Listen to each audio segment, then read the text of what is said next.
Hey everybody, this is Nancie Celini of Just Breathe Yoga, and this is my first class, let's say, and it's an unusual one, but I think it's the most important one that I can offer you as a yoga teacher, as a yoga practitioner of many years now, as an athlete, as a human, and certainly as a yoga therapist who is aspiring. On July 3rd, this past Friday, just before the holiday weekend, on my routine 12-mile daily workout with my husband, I suffered a terrible biking accident, and it has left me with what's called polytrauma, multiple injuries. I broke my hip, my elbow, and my shoulder all on the right-hand side. Stopping for pedestrians in a crosswalk, because that's what we do in yoga. We're kind, we're tolerant, and we're patient. My rider didn't see me and crashed into the back of me, and that was my husband. He also sustained some minor injuries. Thankfully, he was not injured and didn't have to be hospitalized. I was hospitalized on Friday. I had major surgeries on Saturday, 2 at the same time, to repair my elbow and my hip. The good news is I am home. I came home yesterday on a Tuesday. So from Friday to Tuesday, I was in the hospital suffering through enormous pain. And what do you do and what does yoga teach us when something like this happens in our lives that we're totally unprepared for? And we have no clue how we're going to survive it. And I'm sure many of you who are out there have been through similar things.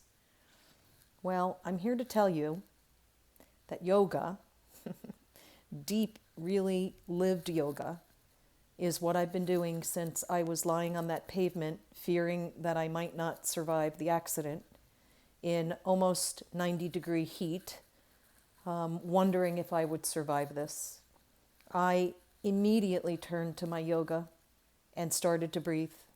And the simple act of breathing calmed me down, so much so that my blood pressure was always perfectly normal. It never changed. The EMTs were a little amazed by that. They wanted to know what the hat trick was.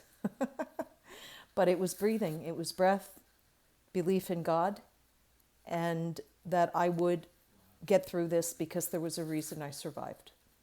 I've had 2 repairs done together on the elbow and the hip. The shoulder was inoperable. I'm seeing a shoulder trauma surgeon specialist tomorrow. And I will await that verdict of what awaits in the wings to repair the shoulder. But I think my first lesson for all of you in our first class together is that when you are in doubt, when you are in extreme pain, when you are taken off of both legs, and worst case, left almost for dead, while you wait there and you wonder, turn to the breath, the breath, the breath, the breath. When you can't move your body, you hopefully can still breathe in and breathe out. And you can feel and you can start to assess what has happened to your physical body, the physical layer, one of the most important koshas, but it's not the only one we live in. We live in our mind and our hearts and our emotions. And then when I was taken to the hospital doing a one-legged bridge with my left side, so basically I have no right side. I only have a left side.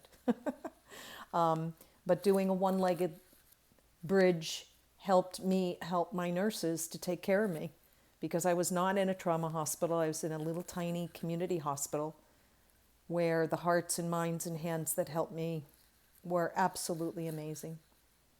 So I'm still here, and I'm here to tell you that this is yoga. What we do on the mat is lovely and wonderful and community and feels great in the body, and we love it and it's fun and we all miss it. But without this practice, I don't know that I would have survived that time on the pavement in that hot heat and that hot sun. And of course, we're still living in COVID times, so you can imagine just the sheer thought of having to go to a hospital. But I was blessed there again and went to a hospital that's doing an outstanding job at mitigating the infection rate and keeping clean units. And again, I was blessed with a surgeon who is just fantastic in this area, especially the hip and the elbow. And now tomorrow I'll find out the next chapter of this journey. And I will face it the same way I face this. After the uncertainty, the fear, the tears, the guilt that my husband feels of having that moment of temporary lapse that causes these types of accidents, we still continue to just breathe. We go through these things, all of us go through these things, and we break. We're only human. I don't care whether you're a triathlete or an Iron Man or woman, we break the same way. This is why it's so important to be diverse and loving and kind.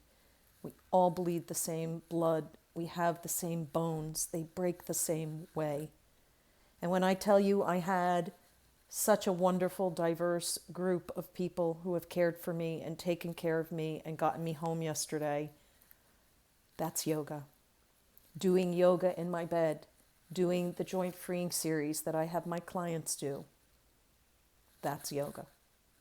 So if you want to come with me, my son's going to be helping me chronicle my progress through this and the rest of my journey. I don't know how often I'll be posting, but you're welcome to come along. I want you to know that when all hope feels very bleak and almost lost, you always have your yoga. If you just know how to breathe and you can move a toe, you still have your yoga.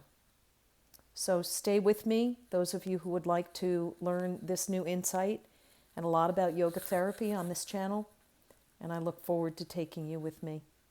I ask for your blessings, your thoughts, your good feelings of energy and healing, and I trust I'm going to get there.